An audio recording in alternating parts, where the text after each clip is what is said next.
Welcome to the Adventures in Alchemy podcast, where we share tips, techniques, and true stories to support you in using the law of attraction and alchemy to create magic and live the life of your dreams.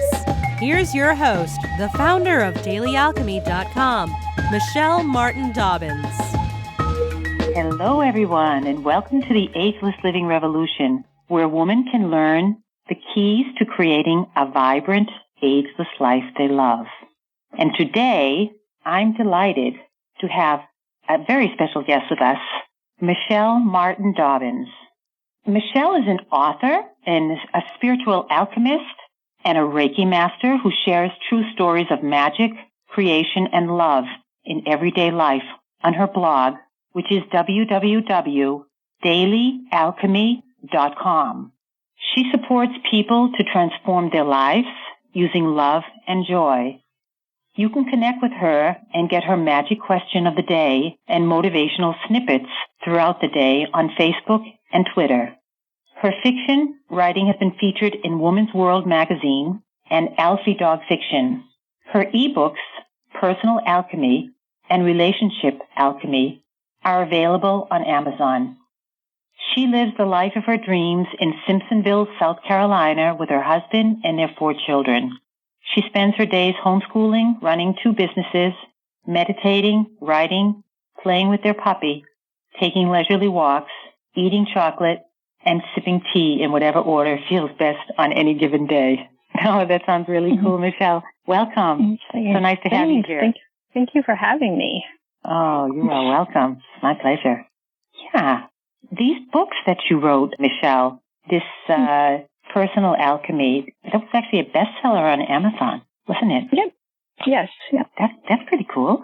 Can you tell us a little bit about that? What is Personal Alchemy, and how do you get that feeling or that alchemy? Or just tell us about that. Yeah, well, Personal Alchemy, and the subtitle is basically the secret to making the law of attraction work for you. Mm-hmm. Because I know you are trained in the law of attraction coaching, and I've studied the law of attraction a lot. And I find that a lot of times there are people who are teaching about the law of attraction nowadays in a way that doesn't always satisfy the soul, so to speak, where when you may attract something into your life, like a car or something, but you don't get that feeling of connection and of like what you want. I think one of the examples I used in the book was a man who had wanted to have this girlfriend, and he had the picture of her on his phone, and then someone came up to him in a restaurant who looked very similar to the picture and asked him to take a selfie of her and her friend. And he connected with this girl, but he was too afraid to talk to her. So he attracted her into his life, but he didn't actually do the work of the spiritual growth that I feel like it has to go hand in hand with law of attraction to actually make changes, because just attracting what you want into your life as a thing that you're not really connected to isn't what people want. Right. And I feel like, doing the spiritual growth work, meditation, unconditional love, and that's kind of what the book is. There are about 6 chapters, and each one gives you step-by-step techniques to increase your own vibration. And a lot of it is self-love techniques. And then a lot of it is also sharing love with others. But I always start with the self, because if you don't love yourself, it's really, really hard to actually love someone else or to have anything to give. Because if you give without filling your own self up, then you end up burning out. But that's basically what the book is about, kind of the techniques behind things that you can do to make the law of attraction work better for you. And even if you don't want to practice the law of attraction, just doing that makes you happier, raises your vibration, and good things come into your life, whether or not you're trying to make a vision board and create anything in particular. Right. And what you focus on expands. So whatever that vision is, it's interesting when you were talking about that gentleman in the story in your book about this guy that attracted this girl, and he hadn't done the vibrational work. It's kind of like people that win the lotto, and they kind of like goes away after 2 years because they weren't in a place where they could actually receive it. They didn't, that wasn't in alignment with where they were. So it just went away again, just like it came in, I guess. Yeah, I also use the metaphor. It's like a cook who's, you give two chefs the same recipe and the same tools, but the food it's going to be similar, but it's not going to be exactly the same. And your own personal vibration and what you put into what you're creating is going to have a huge effect on what you actually create. Right. So I feel like that's the first place people want to do work, is to work on raising their own vibration. Right. Yeah, it just makes you much happier and makes you feel more in harmony. And when that happens, there's just this flow in your life where you don't have to work so hard at getting it. Exactly.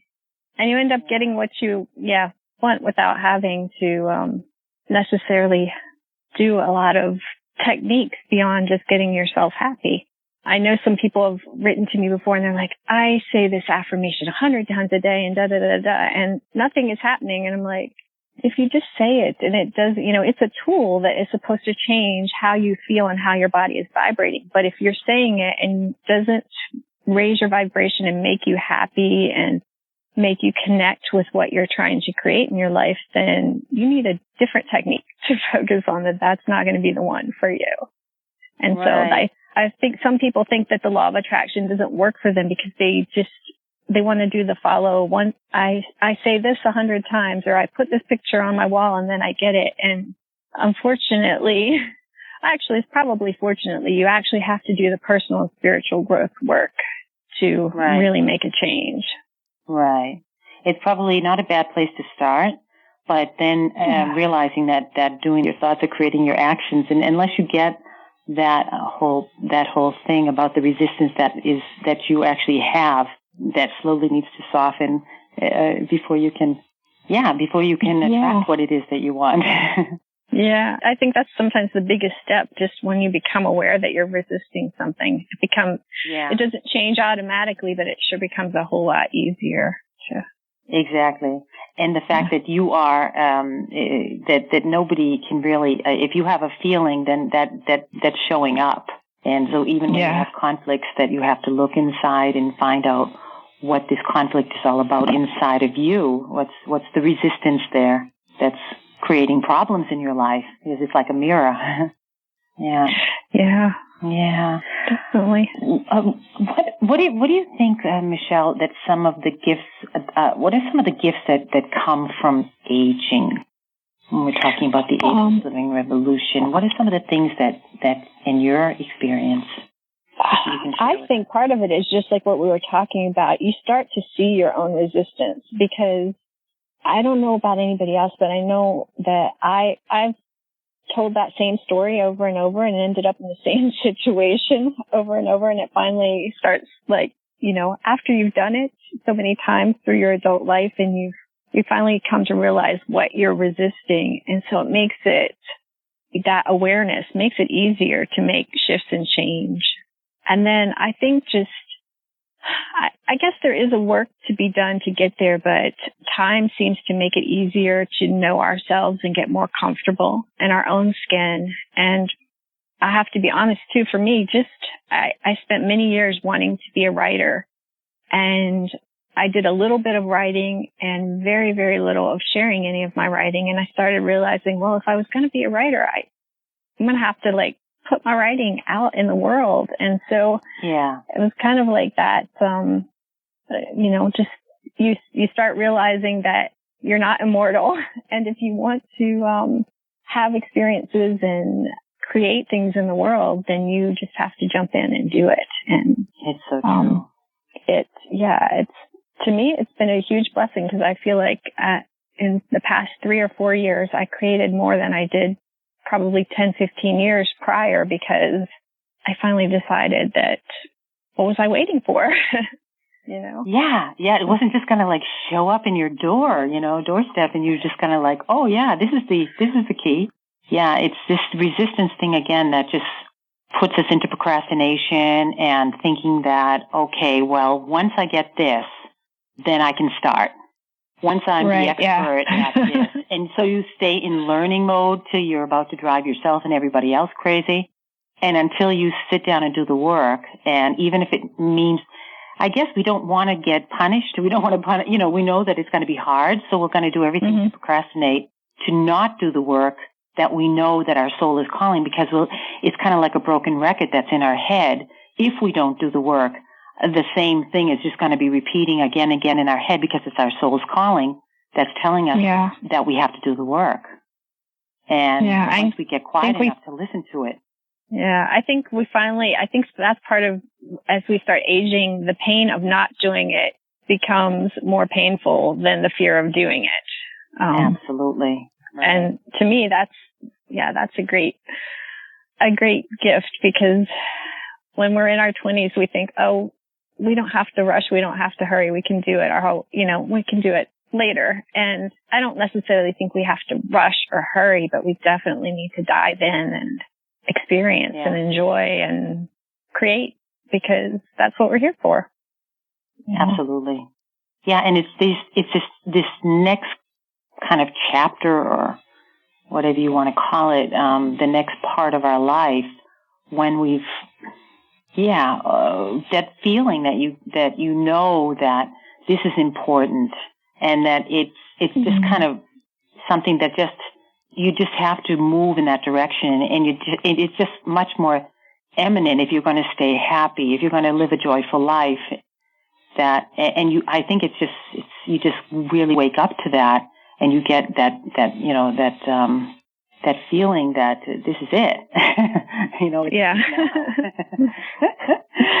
Yeah. And it would be great if we had that from the get-go, and I think some people do, but for a lot of us, as we age, we start opening up to that more and more.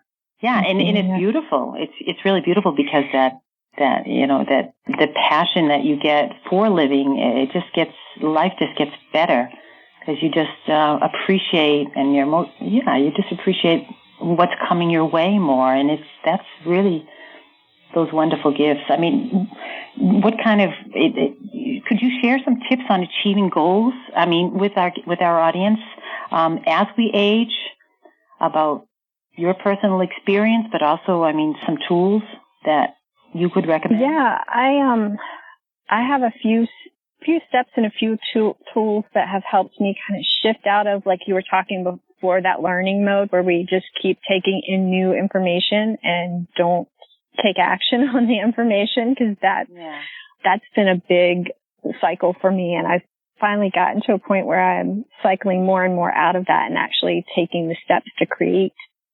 And it may seem counterintuitive, but for me, the first step is actually to get quiet and to make that time in my life for meditation and or mindfulness practice. And a lot of people, I think, are frightened or put off by meditation. There are so many ways that you can meditate, and there's a way for everybody.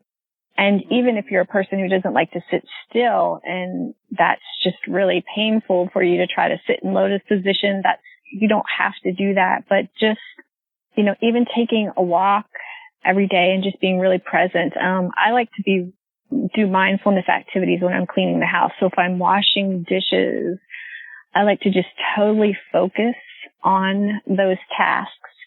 And while that doesn't seem like that would get your goal work done, it actually opens you up to getting inspiration, to raising your vibration. And then I get so many ideas when I'm either right after I meditate, or when I'm doing something in a really mindful way. They just kind of pop in. And then for some reason, because I've raised my vibration and I'm more relaxed and the resistance is gone, it becomes really easy to take inspired action. So those are kind of the two steps that I repeat on a daily basis. And, I have 4 children, and I have different businesses and things. And you were saying that I was probably really organized. And I think for me, I don't even I don't always have a plan for the day. I mean, there are some things that I know have to happen, but the one thing is my meditation, my morning meditation. Absolutely. And then once I'm done with that, I try to ask myself, you know, what does my heart want me to do next? Or what is my soul calling me to do right now?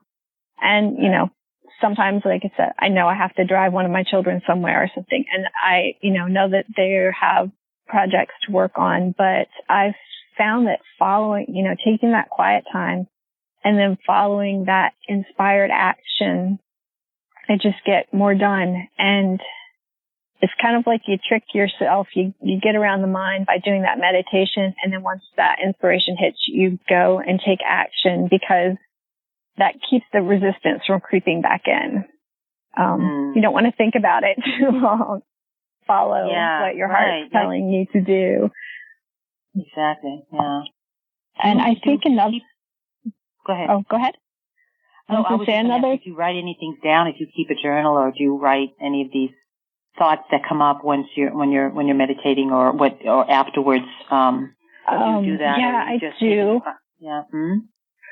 I do. I do a planner, and it's basically a blank book, and I write things that come up. Usually I write in my journal at night, but then if I have things that come up, you know, these ideas or inspiration, if it's handy, I'll put it there, but I also do a lot of notes on my iPhone because I do a podcast and I do a blog, and I don't ever sit down and say, oh, what am I going to write in the podcast or blog this week? Yeah. It always comes to me like while I'm washing dishes or taking a shower or something, and then I stop and go and write it down, or when I hop out of the shower, I go write it down, because it'll just start coming in. So I don't ever have to sit down and plan out those things. They just always, they come in when you make room for them. So I think that's the big thing. I think it's really fun too to think about. You know, a lot of people say that when they're taking a shower, they get like great ideas. And when you think about it, it's kind of like a time when you're like giving yourself a kind of a free space, and you don't really have any other agenda than just kind of getting in and just being there. And I can understand why people say that ideas come to them, or when people are ironing, because it's also kind of like a mundane kind of activity, and then these kind of great thoughts come. So you just need to have a little book near you to kind of, or you know, sometimes writing. I have my little iPhone, and I write a little. Oh yeah, that's great, and I write that down on my iPhone. Thank God for iPhones, you know, because sometimes you just get a little twist, you know, a little hit. Oh yeah, yeah. You know. Yeah. I think when we were talking about the affirmations, if you're a person whose mind runs while you're doing these kinds of things, like if it runs on things that you're worrying about and you've got a loop of thoughts going through your mind that you know isn't serving you, then that's a great time to pull out the affirmations or, you know, a mantra of whatever and repeat that while you're doing these kinds of tasks. Yeah. I like to just focus on the physical sensations of doing the task, like if I'm in the shower, focus on feeling the water and things like that. But if I'm in a situation where something's been bothering me and I've got some thoughts running through my mind, then I will definitely go to a mantra. And that's, you know, that's another way to kind of keep the mind busy and a little bit more still that helps things come in too if you're a person whose mind tends to race, and I think everybody's does at times. Yeah, at times, right. But I think the more that you meditate and use mindfulness, then the slower that you just start getting to a different frame of mind in your daily life, so that things, there's just more flow. Yeah. And I think the other thing that I do, and this relates to the free gifts that I'm going to offer, but is I follow. I listen to my body and I listen to the flow of my own body. And I used to fight against that and get so mad at myself because I was not as productive every single day of the month. And I thought, you know, like every work day I should get A, B, and C done. And, you know, every day should have the same level of productivity. And when I didn't, I was beating myself up for it. I was like, oh, I'm being lazy, I'm slacker or whatever. And then I would get this burst of energy and I would start producing again, and then I would taper off. And I was like, why can't I stay steady? And then I finally realized, wait a minute, why can't I just work with what I do? Because I felt that my pattern of productivity was like half the month I was like just cranking out lots of things I could do, podcasts and blog posts. And then the other half, I just felt like I needed to go more inward. But I fought that.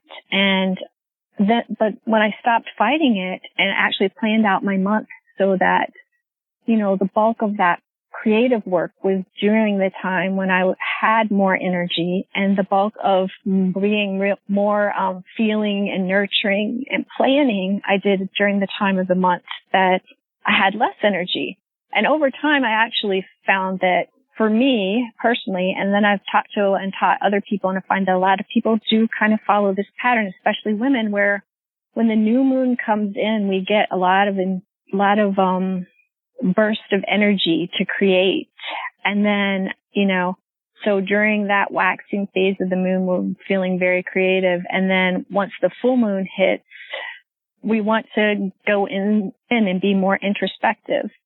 And, we can't totally, most of us, like me, I have kids. I can't just like totally shut down during the time of the month when I want to go more inward, but I try to plan out my month so that when the times when I'm naturally feeling more productive are the times that I schedule to work on things and that are going to take more time and more energy. And then the other times I try to set up more ways to nurture myself and plan to take more time off during the day and just maybe do the have-tos and then take a walk. So just, and I don't always plan it out because I do kind of like to, as I said, do my meditation and then see what comes. But I know that I have that tendency to kind of follow almost like the phases of the moon, that every month I'm going to have times where I'm more productive and times where I'm more introspective. And that's okay. And learning how to work with those cycles has made me achieve more of my goals because I'm not fighting against my own rhythm. I'm working with it, if that makes sense. So basically, all women will have this rhythm. I mean, there's some, people's cycles are different. But the universe is the way that it is, and the moon is the way it is, and it's not changing for us. Right. It just does its thing. And so, I mean, when you talk about that, just let's get into that. I mean, you said this is one of this is your free gift that you're offering the audience. I think that it's amazing. It's very useful information you're saying here. This is very useful for women to not fight against themselves in their cycle and just their natural way of being. What is this? Tell us a little bit. Is it like a journal, or what is the it's a planner sheet, and I try to keep it nice and simple because I don't like anything that's too complex that we won't actually leave. But there's a 1-page planner that you use that you can start on each new moon to kind of walk you through planning out being more active around the new moon and less active after the full moon. And then there's 2 videos. Well, actually, there's a video and an audio that comes with it. There's a video that's probably like between 5 and 10 minutes that goes into detail on how to use the planner. And then the audio is about 30 minutes, and it just kind of goes back into how I developed the planner and how I personally use the planner and how it helps me and how you can use it to help you. Because I know I used to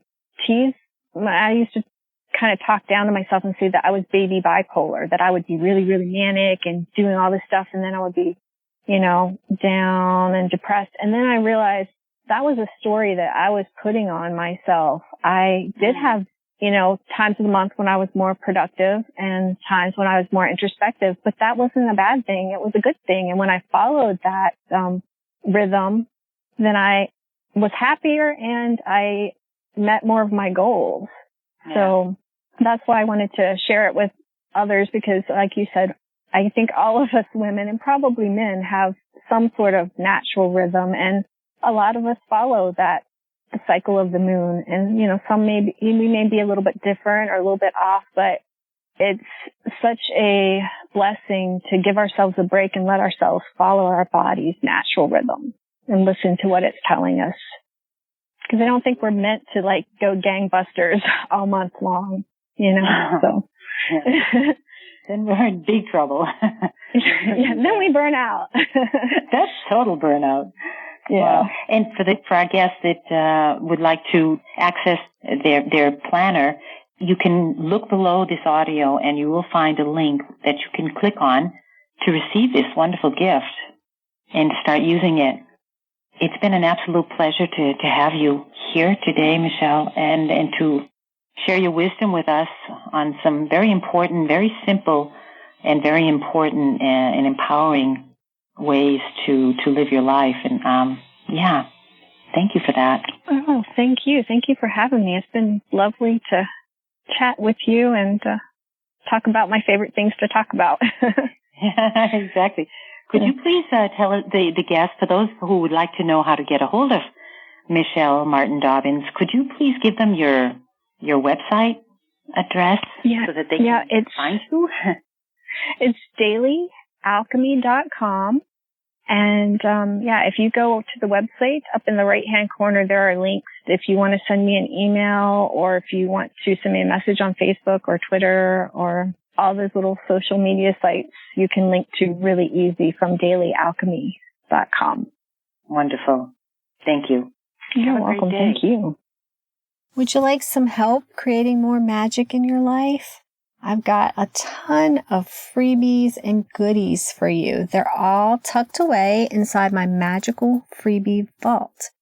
You can get free access, though. You just have to go to www.dailyalchemy.com/magical-freebie-vault. Again, that's dailyalchemy.com/magical-freebie-vault. And when you get there, you can just plug in your name and email and you will get instant access to all kinds of goodies. There are daily and weekly manifesting planners, the How to Shift Your Vibe in 5 Minutes e-kit that has audios and a workbook. There are moon manifesting planners and daily love lists and money trackers and all kinds of goodies right there. I didn't want to make you have to go to a bunch of different pages and sites and wait for certain freebies to come out. So I just took all of my freebies and put them in one place where you could just sign up one time and download any of them that you want at any time that you needed. So you can just head on over to dailyalchemy.com/magical-freebie-vault and download them today. Have a magical day. Thanks for listening to the Adventures in Alchemy podcast. Connect with me on thedailyalchemy.com or Facebook at facebook.com/Michelle Dobbins author. Join us next time for even more magical life tips.